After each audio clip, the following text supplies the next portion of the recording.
Good morning, everyone. Welcome back to Sew Granny Sew. Today we are going to look at making some bowl cozies. We just got a camper that was an older one. We needed a few things that we normally don't have. We don't have a microwave at our house. I'm a firm believer in that because it does kill the nutrition in your food. But there is one in the camper. So we're going to make some bowl cozies just in case we heat anything up. So we have a few avenues to explore with the bowl cozy.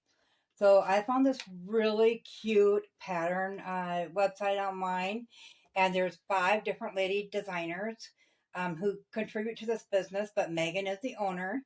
It is called Made for Mermaids, and I will leave that link in the description below because when I Googled free patterns for boat cozy, theirs came up, and not only do they have the bow cozy on there was like 134 free patterns, and then they have some gorgeous clothing patterns.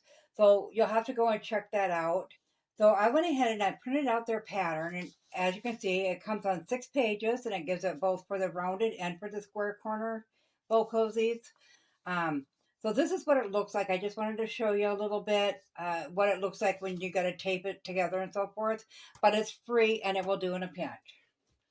So these are the templates, which actually, believe it or not, I got these free, but I noticed when they got here that this one was broke.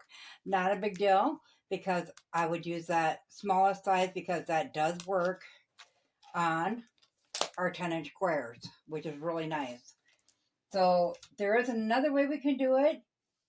So one thing you need to know before you get into making bowl cozies, they do go in the microwave. You want everything to be 100% cotton, such as your thread. I know most people generally use like the poly cotton thread, which has a poly core and then cotton overlay. Your bedding, you'll want to use like the Pellon Wrap and Zap. This here is just Thermoland. I use it for pot holders, my own personal use. And I only had a yard of this, so I figured I'd get some of this used up by making today's because I am not making mine for this first one for the camper. This is going to be a bowl to set by my sewing machine for little odds and ends. And then, of course, you want your fabric to be 100% cotton. So these are just leftover 10-inch squares from other projects. So if you got pieces of a layer cake left over, you like the combination, they'd be perfect for that. So when you're doing one without a pattern, if you want to just quick make one at home, you're going to take your 10-inch square, you're going to fold it in half, and fold it in half again.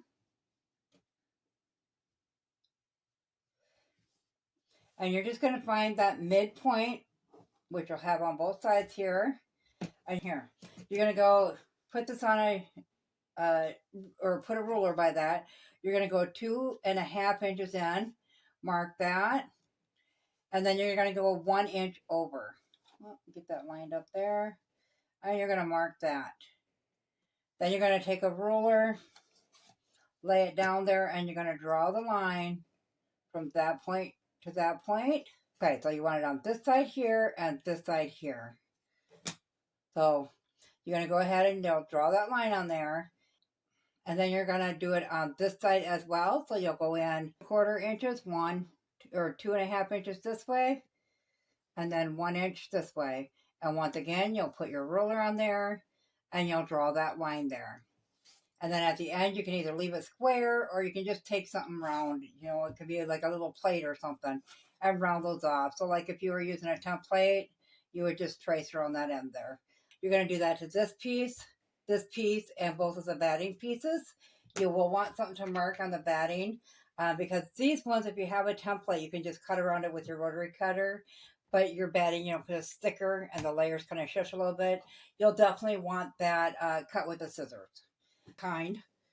Maybe not same brand, but same kind. So when you're doing it with the template, you're just going to make sure you're folded equally on both sides.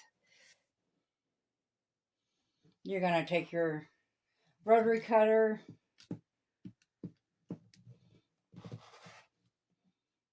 cut around the outside of that template.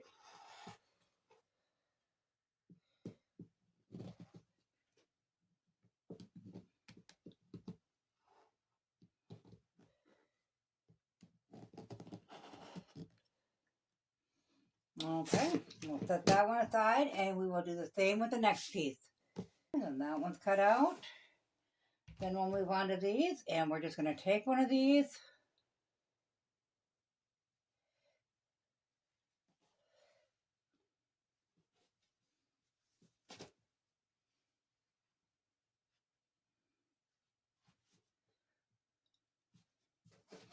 Put that down on top of it.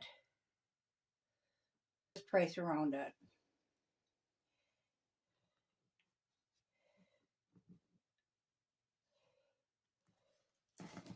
Then we'll take our scissors and cut around that.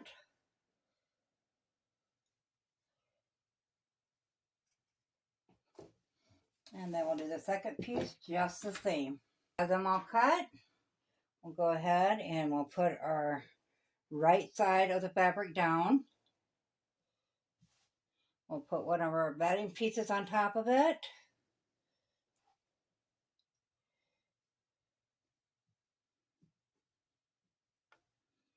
Making sure we're lined up good. Throw some pins in there. Then we're going to bring that to the sewing machine, and we're just going to do an extra there, stitching along. So we're going to do that to this side, and then we're also going to do it to this side. So I'll get that much done, and I'll meet you back here. Okay, so we have our X put onto both of our pieces of fabric here. The batting is sewn on. So now we're going to take it and turn it just one at a time. We're going to flip it up and line up these darts that we cut into it. And we're going to stitch those down with a 1/2 inch seam. So the way you'd alter this is you'd make your darts just as wide, like here, but you want to go deeper into it. So if you're making it tall, more like a can bigger, you can either cover your own can, or you can make that dart bigger and then sew that as a dart. And it's just going to pull the sides in a little bit more. So we're just going to take a 1/2 inch seam on these two darts here. Then we'll come back, fold it this way, and do the same with this side. And then we're going to do that to both pieces, and then I'll meet you back here. This is what they look like when you get them sewed up, the darts sewed in. And they both look like that on the inside, which is fine because your darts aren't going to show. They're going to be in the middle. So I also made a little strip just in case you want to put a handle on yours. If you're using it for a bow cozy, a lot of people like the little loops on them to hang them with. So now we're going to take our outside of our cozy. Well, it doesn't matter because they're reversible. And we're going to set that inside of it. And we're going to line up those seams. And we're going to pin those together. And you want your seams to be flat in there.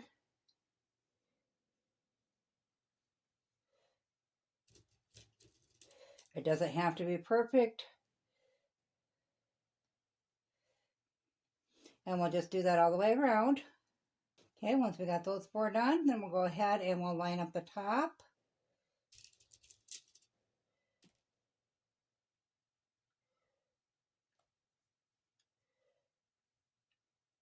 Okay, when we go to sew this together, we're going to leave an opening between here and here. So I'm going to go ahead and I'm going to throw a couple pins in here so I don't forget with my little memory.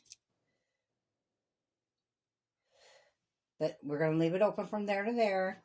Now at this point is when you're going to attach your loop if you want that in there. So we're going to go ahead and I'll put it over here. You're going to put the side that you want to show down underneath. Put that back together and pin that back into place. Okay, we're going to bring that to the sewing machine and we're going to take a 1/2 inch seam all the way around it. We'll start over here and go all the way around and end here. So I'll get that done and I'll meet you back here. We have our bowl sewed up for the most part. Remember I said because of my little mind, so I did go up a little way, so I'm hoping the hole is big enough to turn it the right way. So we're going to go ahead and reach in there and get that far side first.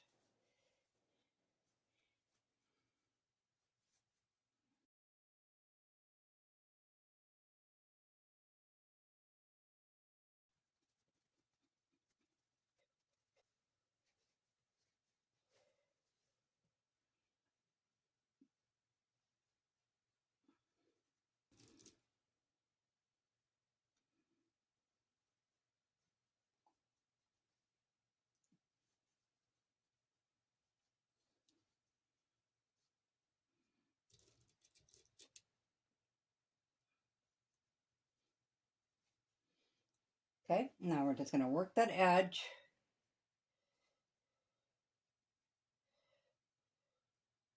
all the way around. We're just going to roll that back and forth till we get it laying a bit flatter. Okay, now we're going to bring that back to the sewing machine and we're just going to stitch a top stitch all the way along that top so that stays laying down nice and flat.